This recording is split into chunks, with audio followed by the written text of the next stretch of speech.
JC13, Richie Repenter. We worked for the king. If you don't know, you'll see. So, I wanted to talk to you about why we should live by faith. First of all, we were made to serve and worship God, who made the earth and heavens, to follow up being like Him, becoming sons of God, or children of God. And as I've explained before, this is in the creative process of doing faithful things with the materials of the earth, such as you would find with engineering or medicine, as Jesus' ministry was. Aside from this, I want to talk about the contractual agreement and the justice of time. So, with the law of God, love your neighbor as yourself is 50% of your wealth. Do unto others as you would have done unto you, is sharing the same lifestyle that you have to another.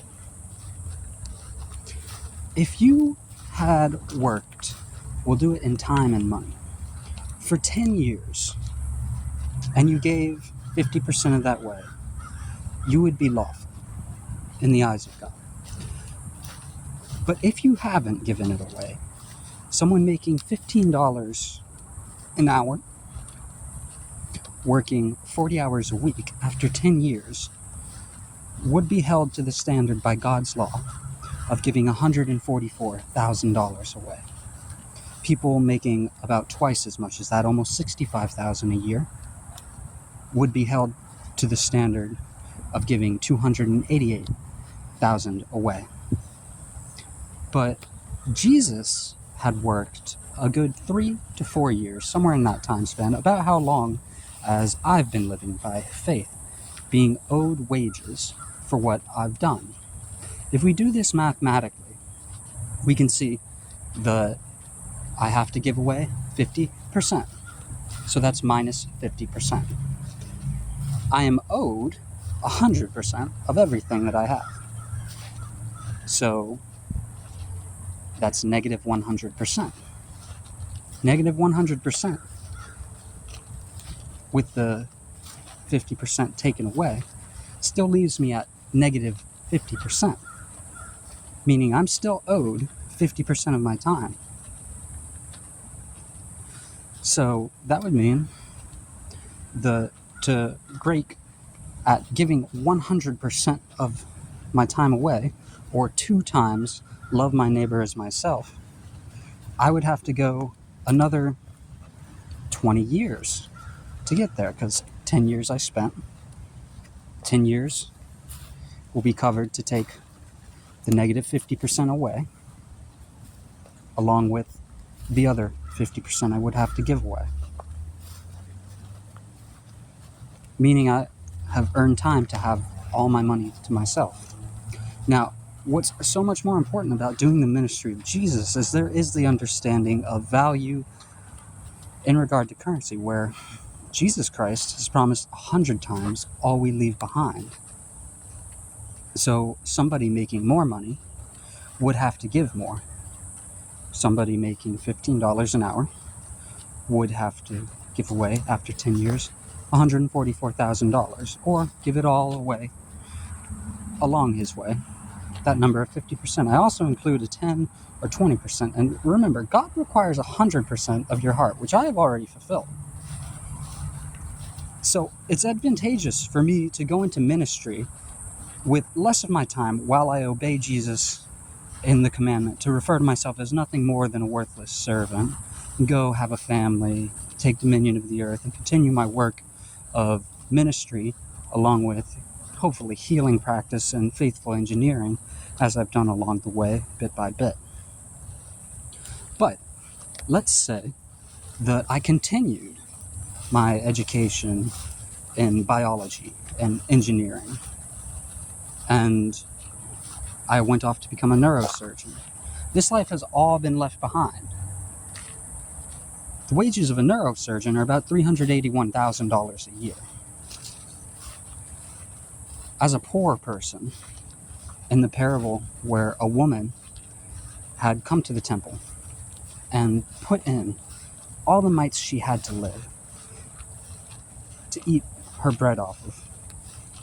Jesus had spoken out, saying, "Behold, these people have from their abundance given into the treasury, but this woman has given more, for she has put in all that she has to live." So, with 100 times what I left behind and having given more, I'm not just owed by God, but still lawful and with the right to teach other people to follow this law. And this is a reason why other people should live by faith. Because we are not making 100 times $381,000 a year. And this is the agreement promised in the exchange of time and wages for the ministry of God's work. So, for all the years that I've put into it, I get to live first in my life without having to give anything away to others, because I've already worked for God and not received my just payment. And so other people can say this and be right in the eyes of God. But Jesus also says, "You're unworthy of me unless you take up your cross, leave yourself behind, and follow me." Taking up the cross is definitely a figure of dying. And without wages, people often die. Dying to yourself, and as the law says, if you don't pay the poor man, you commit murder against him, for he relies on it. God sees the lack of wages as death, because wages transfer out into what you can do with your life, an exchange of your time. In time, it's all fairly understandable. In the wages, even more so. Far more simplistic. So, when you're owed by God, you do get to come first if you've come as a slave. As Jesus also says, if you want to come first, you must come as a slave. If you want to be the greatest, you must be the slave of all. And the greatest in my kingdom will be a servant. So, hopefully, this would inspire you to become right before God, or to even justify yourself in regard to his law. Because a lot of us, ever since our years in high school, have accrued some amount of wealth and can probably start affording a house right about now or sometime soon. And we're expected to treat our neighbor to the same lifestyle we have been accustomed to. Me, as a much poorer person, because I've taken up my cross, have already fulfilled sharing my lifestyle with other people. You guys don't even want it oftentimes. And if you did, you would be owed by God for practicing it. So, hopefully, in the near future, I'll be able to preach these things to a larger audience without being a hypocrite. And hopefully, we'll be able to share what it means to be justified by God and faithful with people who can actually use it. That you have a treasure in the heavens for giving to those who would not be able to repay you.